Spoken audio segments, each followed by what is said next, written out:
बिस्मिल्लाहिर्रहमानिर्रहीम। अस्सलामुअलैकुम। Welcome to my channel cooking with Anam Fatima.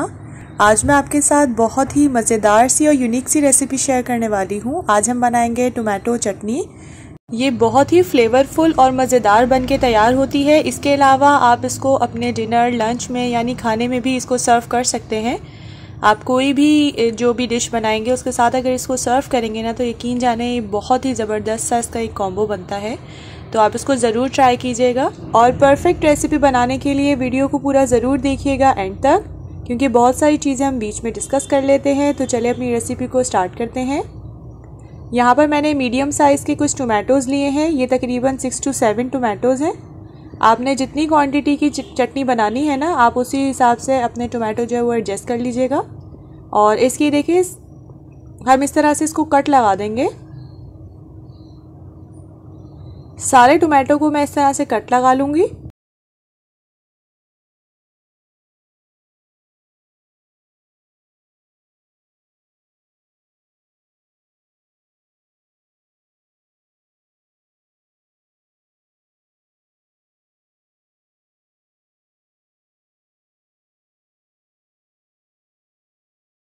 और साथ ही मैंने यहाँ पर तकरीबन 2 गिलास के करीब जो है वो पानी बॉईल करने के लिए रख दिया था। अब उसमें हम तमाम टमाटर जो इसमें हमने कट लगाए थे ना वो ऐड कर देंगे, ताकि ये अच्छे से एक तो बॉईल होके ये सॉफ्ट हो जाते हैं। उसके बाद से जो इनका छिलका है ना वो उतारना बहुत ही ज़्यादा आसान हो जाएगा।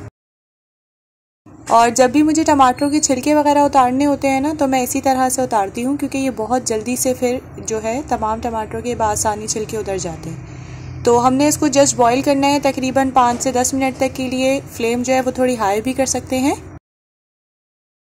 और ये देखिए कितने आसानी से इसके छिलके जो है वो उतर रहे हैं। ये थोड़ा सा जो पार्ट हमारा ख़राब टमाटरों का है ना, इसको मैं थोड़ा कट करके निकाल दूंगी। और बाकी आप टमाटरों के छिलके देखिए कितने बासानी उतर रहे हैं। टमाटरों को हम तकरीबन 10 से 15 मिनट तक के लिए रख देंगे रूम टेम्परेचर पर, ताकि ये ठंडे हो जाए। फिर इसके बाद इसके छिलके वगैरह उतारेंगे। जब तक मैंने यहाँ पर एक पैन लिया है जिसमें मैं ऐड कर रही हूँ हाफ कप के करीब ऑयल। इसमें ऐड किया मैंने हाफ टी स्पून के करीब सौंफ और हाफ टी स्पून ही इसमें ज़ीरा ऐड किया है। और मैं इसको कुक करूँगी तकरीबन 3 से 4 मिनट तक के लिए, जब तक इन दोनों की बहुत अच्छी सी खुशबू नहीं आ जाती। और सौंफ और ज़ीरा जो है ना वो हमारी चटनी को बहुत ही ज़बरदस्त सा फ्लेवर देंगे। और इसके अलावा ये खुशबूदार भी बनेगी और बहुत ही अच्छा फ्लेवर मिलता है इससे। इसके बाद मैं इसमें ऐड कर दूंगी ये 2 मीडियम साइज़ के मैंने यहाँ पर प्याज लिए हैं। और देखिए कितना फाइन जो है मैंने इनको चॉप कर लिया है। बहुत ही बारीक कोशिश करें, बहुत बारीक बारीक इसको चॉप कर लें। ये तकरीबन 2 मीडियम साइज़ के मैंने इसमें प्याज ऐड कर दिए हैं चॉप करके। अब मैं इसको कुक करूँगी तकरीबन 3 से 4 मिनट तक के लिए, उस वक्त तक जब तक ये थोड़े से सॉफ्ट नहीं हो जाते और हल्का हल्का ब्राउन कलर नहीं हो जाता इनका।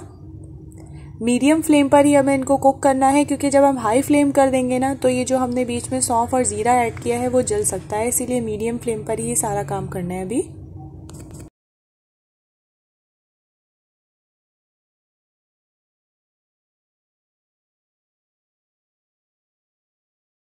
यहाँ पर मेरी जो प्याज है ना वो काफ़ी हद तक सॉफ्ट हो चुकी है। अब मैं इसमें ऐड करूँगी ग्रीन चिली। ग्रीन चिली जो है वो मैंने 2 से 3 ली थी। ये थोड़ी तीखी थी इसलिए मैंने जस्ट 2 to 3 ग्रीन चिली इसमें ऐड की है चॉप करके। और लहसुन के जवे मैंने तकरीबन लिए हैं 6 से 7, इसको भी मैंने फाइन चॉप कर लिया था। अब मैं इसमें ये ऐड करने के बाद इसको तकरीबन 3 से 4 मिनट तक के लिए कुक करूँगी। उस वक्त तक हम इसको कुक करेंगे जब तक हमारे लहसुन जो है ना उसका कच्चापन नहीं ख़त्म हो जाता। अब मैं इसमें ऐड कर दूंगी हल्दी 1/4 टीस्पून के करीब। और ये कश्मीरी लाल मिर्च ऐड करेंगे 1.5 टीस्पून के करीब इसमें ऐड करेंगे। आप इसको रेड चिली पाउडर मत समझिएगा, इसका कोई ये ज़्यादा तीखी नहीं होती, जस्ट कलर के लिए होती है। और 1 टीस्पून मैं इसमें भर के ऐड कर दूंगी क्रश किया हुआ ड्राई कोरिएंडर। और ये है हमारे पास लाल मिर्च जो हम आम मसालों में घर के मतलब उसमें डिशेस में ऐड करते हैं ना, हाफ टी स्पून के करीब मैं इसमें रेड चिली पाउडर ऐड कर रही हूँ। जो कश्मीरी लाल मिर्च होती है ना वो तीखी नहीं होती, जस्ट वो कलर के लिए होती है, उसका कलर बहुत अच्छा उससे आ जाता है। तो ये 2 चीज़ें जो हैं ये आप समझ लीजिएगा।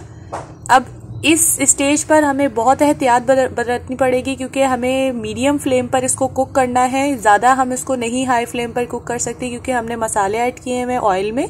तो ये ज़्यादा अगर हम कुक करेंगे ना तो ये जल सकते हैं। बस हमने 1 से 2 मिनट तक के लिए इसको कुक करना है। ये देखिए इसमें काफ़ी हद तक बबल्स आ रहे हैं, तो मतलब हमारा मसाला जो है ऑलरेडी कुक हो चुका है। तो मीडियम फ्लेम पर हमें जस्ट इसको कुक करना है, वरना ये जल सकता है ये मसाला इस टाइम पर। और साथ साथ जो है वो हम स्पैचुला की मदद से इसको मिक्स करते रहेंगे।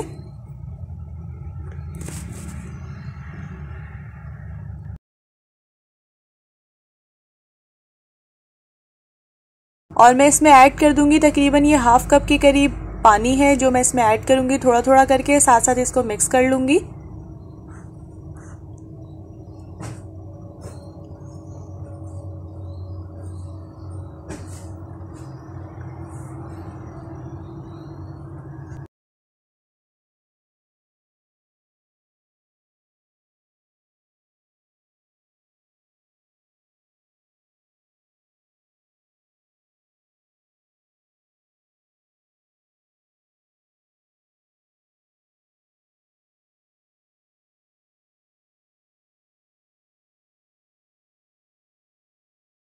और यहाँ पर देखिए टमाटर जो है वो भी काफ़ी हद तक मेरे ठंडे हो चुके हैं, तो बस मैं इसका जो छिलका है ना वो उतार लूँगी। ये देखिए कितने आराम से हमारा छिलका उतर रहा है और कितना बारीक बारीक देखिए उतर रहा है। जो हमारा टमाटर का जो गूदा है वो भी ज़ाया नहीं हो रहा है इससे। बस सारे टमाटरों को मैं इस तरह से उनके छिलके उतार लूँगी। और उसके बाद ये वाला जो पार्ट है ना ये हम कट कर देंगे, ठीक है। और इसके बाद हम इसको पेस्ट बना लेंगे, बहुत फाइन ग्राइंड कर लेंगे, इसका अच्छे से पेस्ट बना लेंगे। और जब तक यहाँ पर देखिए हम लोगों ने इतना कुक करना है कि ऑयल फ्री हो जाए। काफ़ी हद तक जो है हमारा मसाला यहाँ पर कुक हो चुका है। बस मीडियम फ्लेम पर 1 से 2 मिनट तक के लिए हम इसको और कुक करेंगे। और इस स्टेज पर मैं इसमें ऐड कर दूंगी टमाटरों का पेस्ट। ये देखिए कितना फाइन पेस्ट बना है इसका।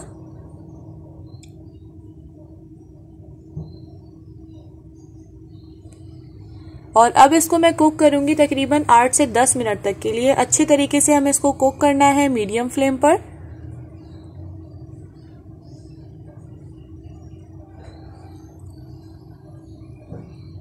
और साथ ही मैं इसमें ऐड कर दूंगी सॉल्ट। 1 टीस्पून के करीब मैंने इसमें सॉल्ट ऐड किया है। आप अपने टेस्ट के अकॉर्डिंग इसको एडजस्ट कर लीजिएगा। और साथ ही मैं स्पैचुला की मदद से इसको मिक्स करती रहूंगी। फ्लेम हमने हाई नहीं रखी है, मीडियम फ्लेम पर ही हम इसको कुक करेंगे। इसके अलावा आप इस चटनी को 10 से 15 दिन के लिए स्टोर भी करके रख सकते हैं। देखिए मैंने इसको स्टोर करना था, इसीलिए मैंने इसमें 1 टेबलस्पून विनेगर ऐड किया है, व्हाइट विनेगर यानी सिरका, क्योंकि मुझे इसको स्टोर करना है। लेकिन अगर आपने इसको स्टोर नहीं करना, डायरेक्ट सर्व करना है ना, तो आप इसको व्हाइट विनेगर ऐड मत करिएगा। जस्ट इसमें आप कोरिएंडर वगैरह जो है वो स्प्रिंकल कर दीजिएगा। आप कोई भी एयर टाइट कंटेनर में आप इसको रख दीजिए।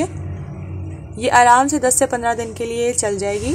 हाँ, अगर आपके घर वाले इसको छोड़ दें, क्योंकि बहुत ही मज़ेदार सी बनती है, तो ये साथ ही ख़त्म हो जाती है। ये देखिए इस तरह से हमारी चटनी जो है वो बनके तैयार है। आप इसकी कंसिस्टेंसी चेक कर लीजिए। इसको हम 2 से 3 मिनट तक के लिए और कुक कर लेंगे ताकि कोई इसमें पानी वगैरह ना हो। ये हमारी मज़ेदार सी चटनी जो है वो सर्विंग के लिए बिल्कुल रेडी है। आप इसको ज़रूर ट्राई कीजिएगा।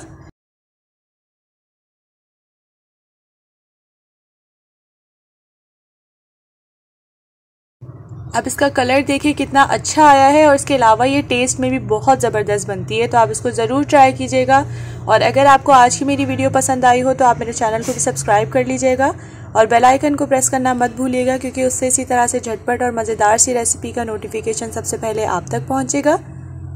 और मुझे फ़ीडबैक देना मत भूलिएगा, क्योंकि मुझे रहता है आपके फ़ीडबैक का इंतज़ार। हम मिलेंगे इंशाल्लाह नेक्स्ट वीडियो में एक नई और ज़बरदस्त सी रेसिपी के साथ। तब तक के लिए अपना बहुत बहुत ज़्यादा ख्याल रखिएगा। अल्लाह हाफ़िज़।